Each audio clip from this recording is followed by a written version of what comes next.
La ilaha illallah Muhammad Rasulullah. We have a few minutes. If anyone has any questions, please do go ahead.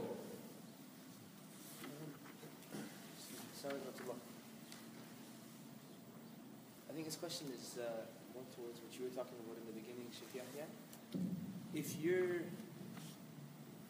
If a person's in a position where in their day-to-day life they're faced with someone who is in a state of despair to the point where it's taking them away from the fard and everything else, how does that bystander, how do they negotiate that? How do they kind of keep perspective themselves in those situations? So the question is one of if someone is interacting regularly with someone who has lost hope and is on the verge of despair or is in a state of despair, how can we help that person deal with that? There's a number of things that we can do. And in this regard, there is a lot of modern research that has also led to very practical things that can be done with this as well. And if we can have a combined approach to this, where there's an inward dimension to that and an outward dimension to that, I think that it's extremely, extremely important that we first and foremost show that mercy and empathy towards that person.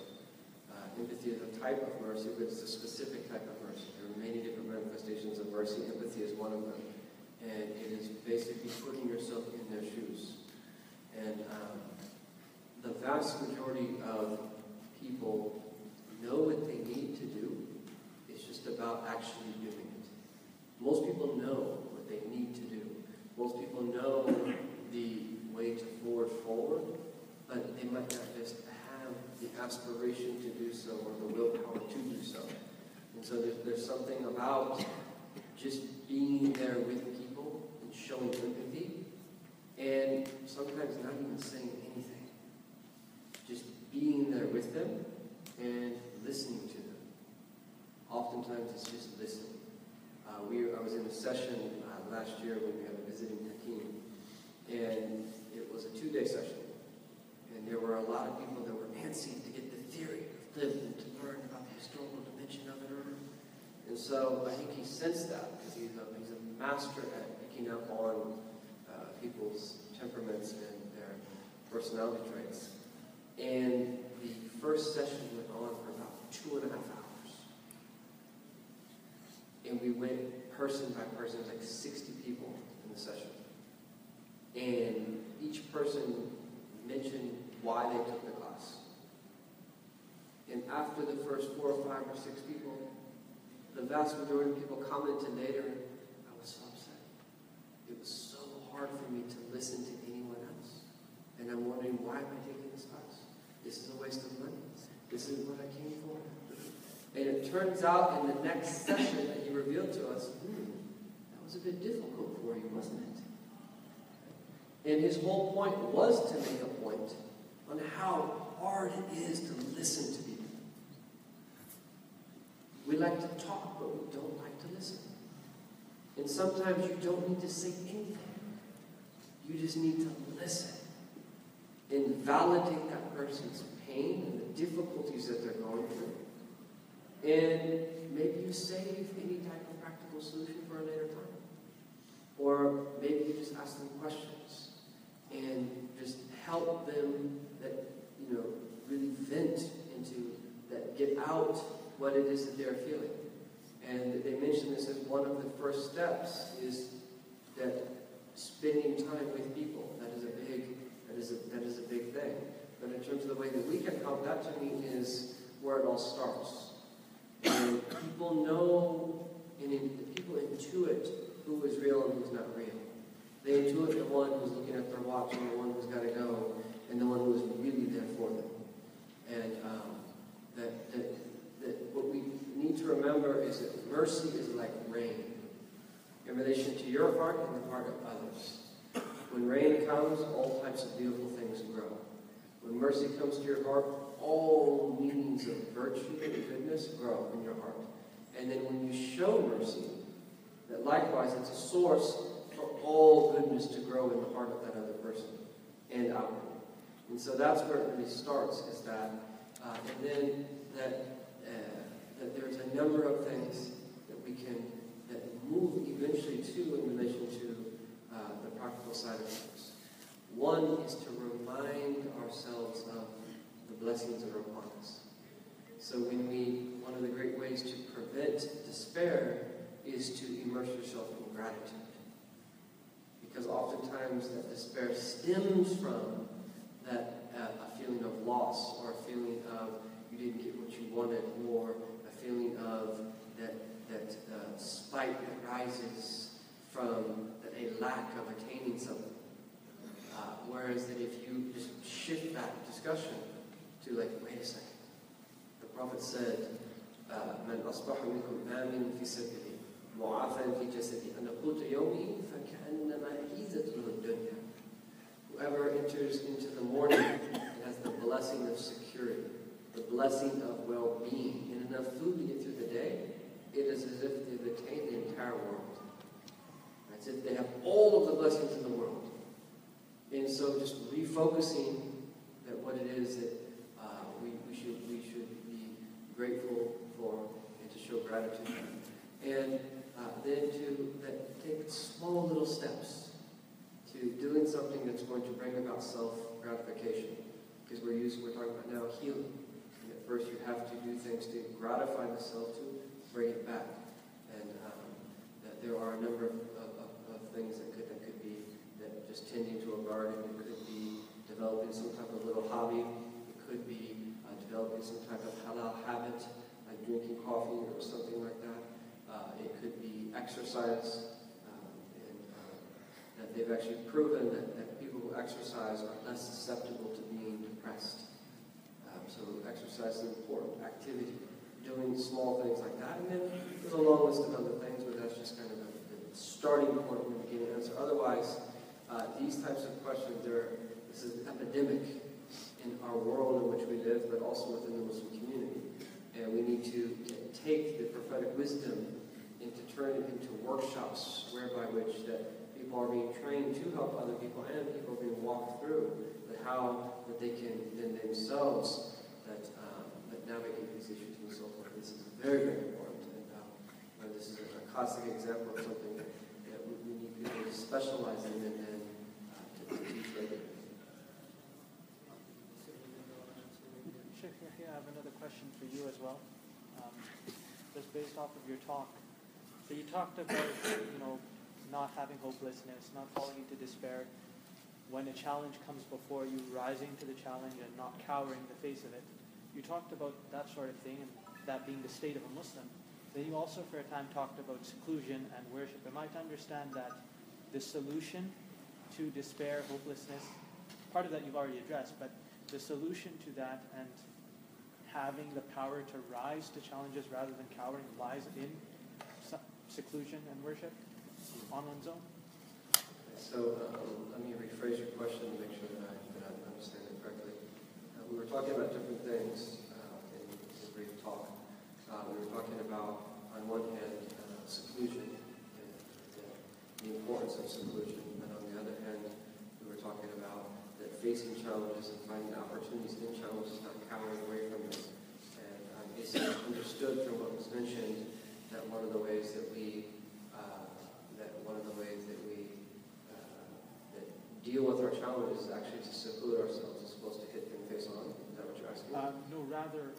You're saying that it seems like I was hinting at the importance of seclusion, and how do you reconcile that with the idea of not cowering away from the challenge? No, rather, does seclusion give one the power to rise? Absolutely, yes. It does, absolutely. And we just have to understand what we mean by seclusion here. Is that everyone has to have a portion of seclusion on a daily basis. That's from the Sunnah of our Prophet. Is that he used to seclude himself in a state of worship every night, and that yes, in his house, because it was so simple, it was only one room, there might have been another person present, but still it was seclusion because he was focusing on the worship of his Lord, subhanahu wa ta'ala. Lest we forget that when Sayyida Aisha was asked, what was the most amazing thing that you saw saw about the Prophet ﷺ. She wept. And she said, what wasn't amazing about Rasulullah ﷺ? And she goes on to say that the most amazing thing about him was that he used to pray at night. It's a long hadith, but the upshot of it is that he used to pray at night. She described intimately how he used to pray at night.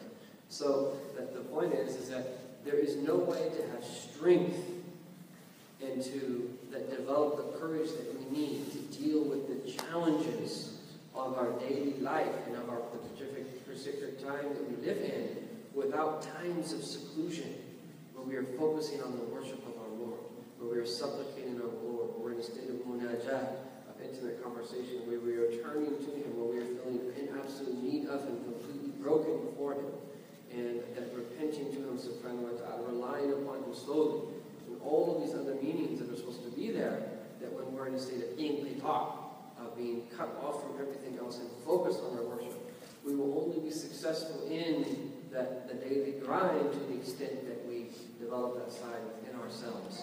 And so what I was trying to get at really is that that's the balance. Is that yes, at a certain stage of your life, just as if you're going to be a physician, you have to go through medical school, and even before that, there's other prerequisites. You have to go through your residency, and so in a sense, you're not necessarily that giving your skills back to the people until you're done with your training, and then you have to review from time to time. But you have to have that time of training, and it's no different in the religious sense. Does that give you a little bit more clarity?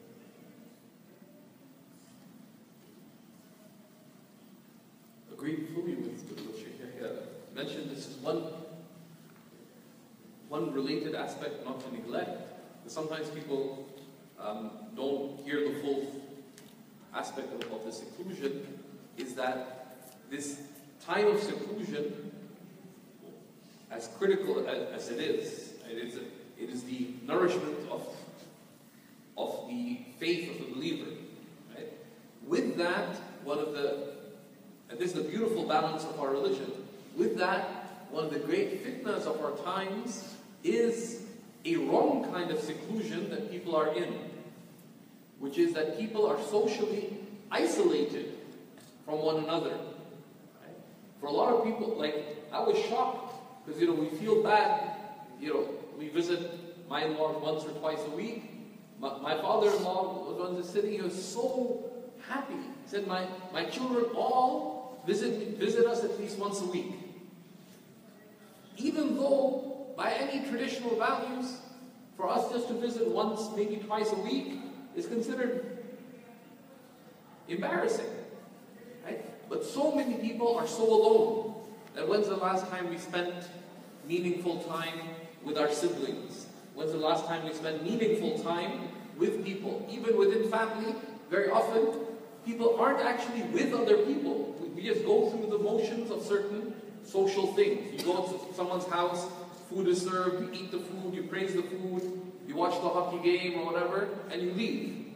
But did we really spend human time with other people? Not really. And there's so much emphasis in the sunnah of the Prophet ﷺ of sitting with other people for the sake of Allah, of loving other people for the sake of Allah, visiting other people for the sake of Allah. Right? And this is also very critical, right? That there is a type of spiritual seclusion that is critical, but with that, there is a social seclusion which is detrimental when we don't have real social relationships, meaningful social relationships.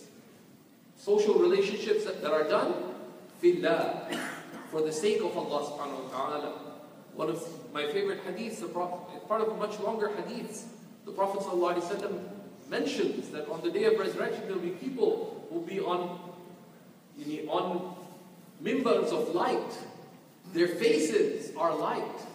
They're people who love one another for His sake and who care for one another for His sake. People who are from different tribes and from different lands, who may live apart but whose hearts are together, but who came together in remembrance of Allah.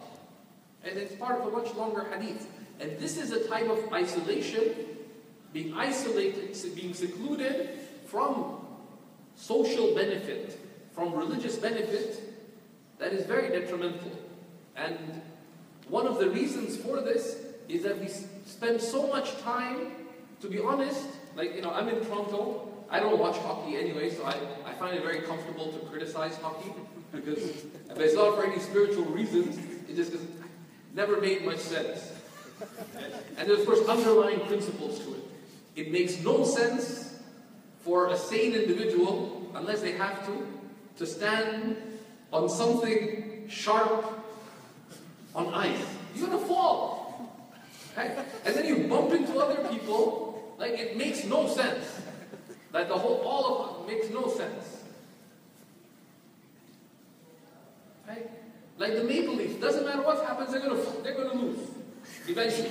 Good chance. 50 years plus of experience. But we spend so much time wasting on such irrelevant things. But we don't have these human relationships, right? But even just normal, worldly human relationships are important, and we make them for the sake of Allah. Right? But this is something that, just as on a weekly basis, practically, we have to have time, weekly, daily, we have to have time where we're alone with Allah subhanahu wa ta'ala. But don't be alone with yourself in merely worldly things. If you do watch, and it's one of the worst things you can do, if you do waste time on TV or streaming stuff online, just look at how content you are at the end of it. And spend an hour with a friend, and how much meaning you find out of it. But we make those relationships for the sake of Allah subhanahu wa ta'ala. Right? Allah subhanahu wa ta'ala swears in many hadith Qudsi that وَجِبَتْ مَحَبَّتِي لِلْمُتَحَابِّينَ فِي. My love has been made incumbent for those who love one another for my sake, of those who sit with one another for my sake, of those who visit one another for my sake, of those who spend on one another for my sake. So we also need to rearrange our worldly time, right? But to do so purposefully. Because that's it. Like people who come, and Sheikh Zahid, who deals with a lot of people's problems, will confirm that a lot of time when people come, they're down and they're depressed. One of the things that will have almost always changed in their life is now they're alone more than they were before they were down. And one of the things that people do is that they isolate themselves. They're dealing with difficulty in marriage or in family or in career or in deen, and they isolate themselves. And that isolation is purely detrimental. But if you find someone in those difficulties, even if you're not trained, just have them over. You're going to have people over barbecue. Connect with those who are disconnected. And this is one of the things that the Prophet ﷺ used to ask the Sahaba about people that he hadn't seen. And he nurtured this in the Sahaba, that each person knows other people that you may not be directly connected with. So help others be connected as well. And that's part of being a community. We ask Allah subhanahu wa ta'ala for facilitation and success.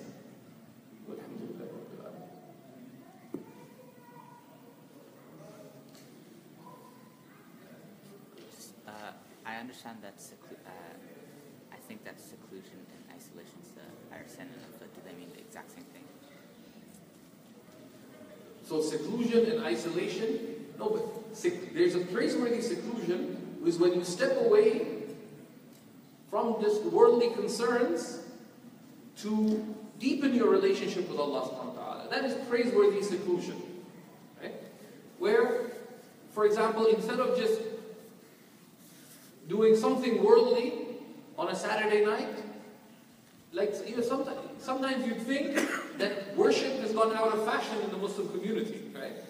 That, okay, it's, honestly, it's 10 a.m. on a Saturday morning, what do? Come to the masjid and spend some time in i'tikaf till Dhuhr prayer. And then you want to go for lunch, but you have a couple of hours, come and worship. That's seclusion. Then instead of just getting on on whatever useless thing online. I don't want to mention the useless. Right? Just come to the masjid. That's seclusion. Right? Isolation is when you cut yourself off from good company. And that isolation is bad. That isolation is bad. So much so the Prophet ﷺ cautioned against sleeping alone in a room. And that if people knew the harm of sleeping alone, no person would go to sleep alone in a room without another person. And some of the fuqahas took it literally that unless, if you're married, you're with your spouse, but that people should not go to sleep in a bedroom on their own. Others said, well, in a house, that don't live alone. Right? But it's superior to have someone else. And there's practical things that will keep you away from sin and so on. But people need people.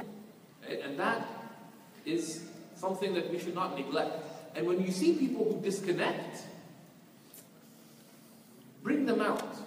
Right? That any time, if you have food, you're inviting 2 friends over, think of other friends that could come over. Right? And this is a way of being someone who brings people together. The Prophet ﷺ said that jama'atu rahmah, that community is mercy. And being alone, wa furqatu adab, and being alone is torment. This applies religiously, that to be with the mainstream understanding of Islam, but jama'ah also refers to community, people who come together for a common purpose. Allah subhanahu wa ta'ala.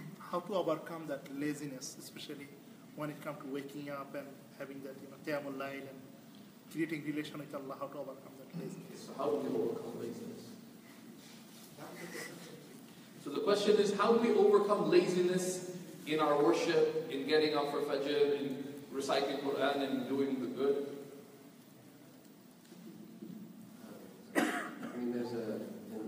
There are definitely things that we can do to inspire ourselves to overcome laziness, and those techniques that we can use are things like doing things with other people. One of the wisdoms of the prayer and congregation is to help combat laziness, and there are many different wisdoms. Another example is that you set goals for yourself, realistic goals, and that you can't pray an hour every night, but you start with 10 minutes. And so something that you can easily attain, and you accomplish it, and you slowly then increase after that. So that you begin little by little. Those are other examples. Another example is that you, a third thing is that you find other ways to, in a sense, trick yourself. So that you want to wake up for Qiyam al-Layl, that you say, okay, if I wake up for Qiyam al-Layl, I'll have a nice, delicious cup of coffee, or whatever it is that you like to drink. So your nafs, you remind it, and you actually give it that thing. You get up and you give it that thing, but it helps you get up. And so you trick the nafs in that sense to help it actually accomplish something. These are just examples of different things that you can do. And then in a more spiritual sense, reading the stories of the righteous and spending time with the righteous. People might say, okay, you're telling us to spend time with the righteous. Who are those righteous? If you don't have the righteous like the way that they're described in stories, that you approximate. Being around good people will inspire you, there's no doubt. Whenever you're around good people, that you have a renewed aspiration to do more. This is commonplace when you sit with good people. You leave those gatherings wanting to get your life together. And in the absence of that, or along with that, also reading biographies. Reading biographies are extremely important. And that we should have a staple that on a regular basis, reading biographies of the good people who came before us, from the righteous predecessors, and even the inspiring stories of the time in which we live. Unfortunately, this is one of the genres that we don't have too much in English translation, and we need to really do something about that. We bring many of these stories of the great people who came before us and make them accessible to people, although there are some things that are there. Those are just a few ways, and The other side of it is the more difficult side. And it is simply just do it. To a certain degree, you have to just do it. And it's like taking a pill. You're not going to benefit from that pill unless you actually take it. You can sit there, you can study the theory of it all day, but at one point you have to just do it. And the nature of the self is, the more we procrastinate, the harder it becomes for us to do that thing. So don't just sit there and think about, okay, at this stage, when the scholars just say, siru ilallah, right? That travel to Allah, that crippled and with broken bones. Don't wait to be of perfect health, right? Because then it's going to be idle. You're going to be idle for a long period of time, and you're going to procrastinate and never do it. So do what it is that you can do, even if it's not the nature of the self. It wants to be fully in something or fully out of something. That maintaining that balance, it just requires at some point to just start doing something right away. And then when you start doing it, then slowly, that you will get more, aspiration to continue doing that thing. Exercise is one of the greatest examples of how this all plays out. And it also relates to the vast majority of things in the spiritual sense. That how long are you going to procrastinate when it comes to exercise? You have to begin somewhere. And then when you actually, okay, I'm just going to do 5 push-ups today. You do something little. Then all of a sudden, a little bit more, a little bit more, a little bit more. And then you start to see the benefits of it. And then that you're attached to it. And then that you're putting in more. And then you're making sure that you don't miss it. But then 1 week goes by and you don't exercise. And all of a sudden you're at that point again where I'm not where I was, and I'm going to have to put in that energy again, and I'm not going to get the. You have to just do something. If you just leave it, then it's very similar to exercise. And at that level, you have to just simply do it.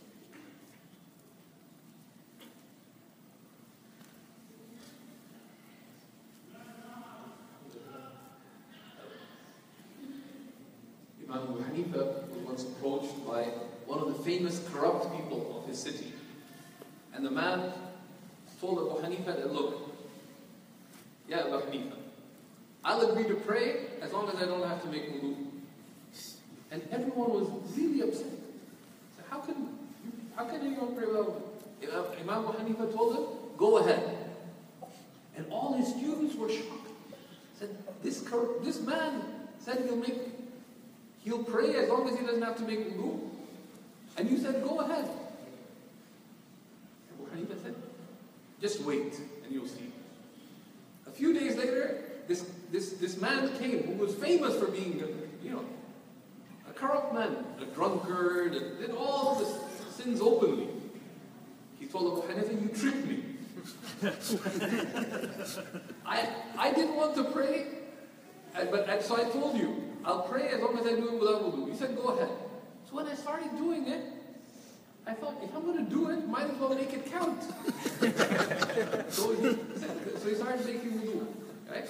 So this is sort of the diplomacy aspect. Right? The diplomacy aspect. One thing that I learned that I found very useful, I'm going to demonstrate something. Can you get up? You want me to get up? Yes. Okay. So, this is why... Yeah. Okay. So I'm going to ask him to do something, and I'll demonstrate or something. Can you please walk?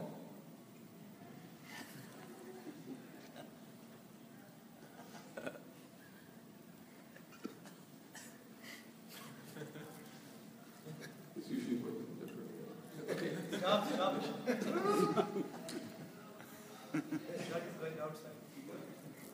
Mashallah, he's a good. We'll do experiment with it. Most people, if you tell them to walk, what will they do? They'll take a couple of steps, and they'll stop. He probably has some purpose. He wanted to obey me. So he had an implicit purpose. But most people, this is the second person in 12 years of doing this experiment that broke my experiment. Most people, if you tell them, walk they'll take a few steps, usually by around there, they'll stop. Or they'll look at you for further instructions. But if I told him, and he'll end up in the other part of town, if I say that, said, walk to the door. What will happen? He's actually going to keep walking, and he's going to get somewhere.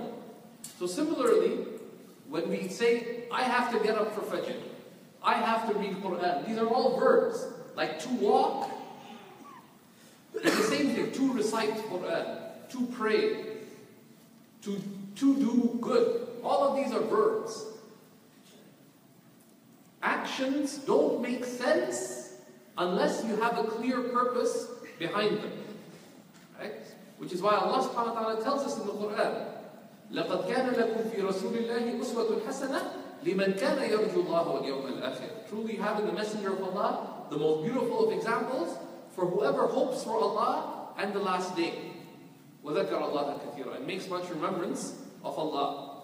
So sometimes when we find the specific actions difficult, it's a good sign that the purpose isn't clear. It's a good sign that the purpose isn't clear. I have to recite the Quran. But if you ask, why? You haven't really thought about it. And what's more important, you reciting the Quran or the fact that it's for Allah? What's more important?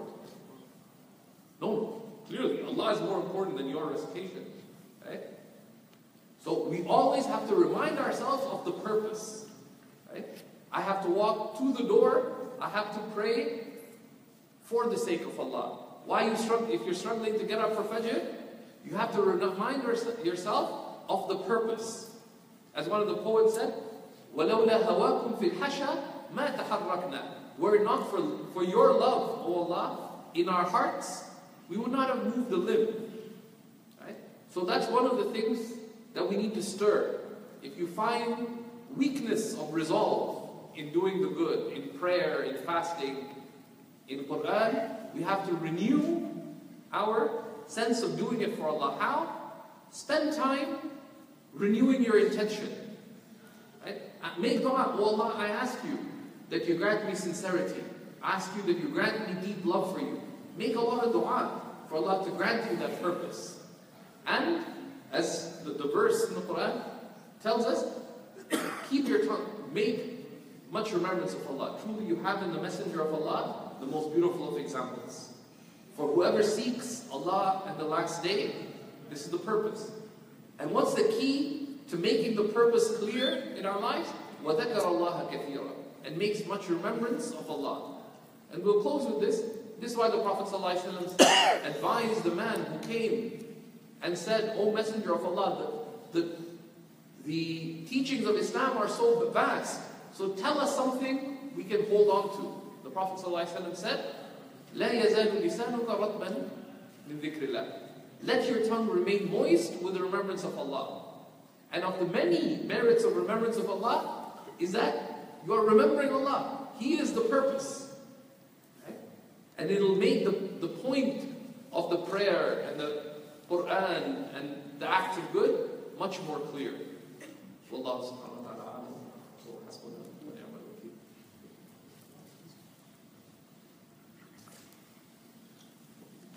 بسم الله والصلاة والسلام على رسول الله وعلى آله وصحبه ومن والاه. We ask Allah subhanahu wa ta'ala to bless us to be able to receive and give mercy. Bless us to be from the elect of those who receive your bounty and receive your grace. Oh, most mercy to those who show mercy to us. Bless us the complete following of Sayyidina Muhammad sallallahu alaihi wasallam, and everything that we do inward and outward, and everything that we think, and everything that we intend, and everything that we believe, and everything that we practice. All actions that happen upon our limbs, Ya Rabbil Alamin, every virtue that is in our heart, bless us to be able to conform completely to the Sunnah of Sayyidina Muhammad sallallahu alaihi wasallam.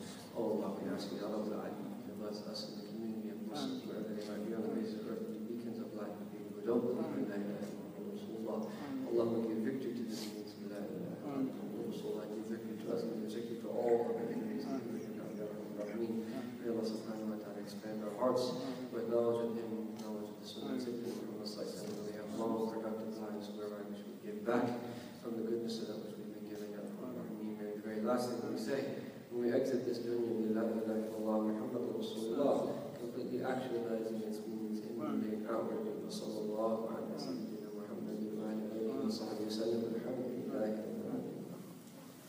لا إله إلا الله محمد رسول الله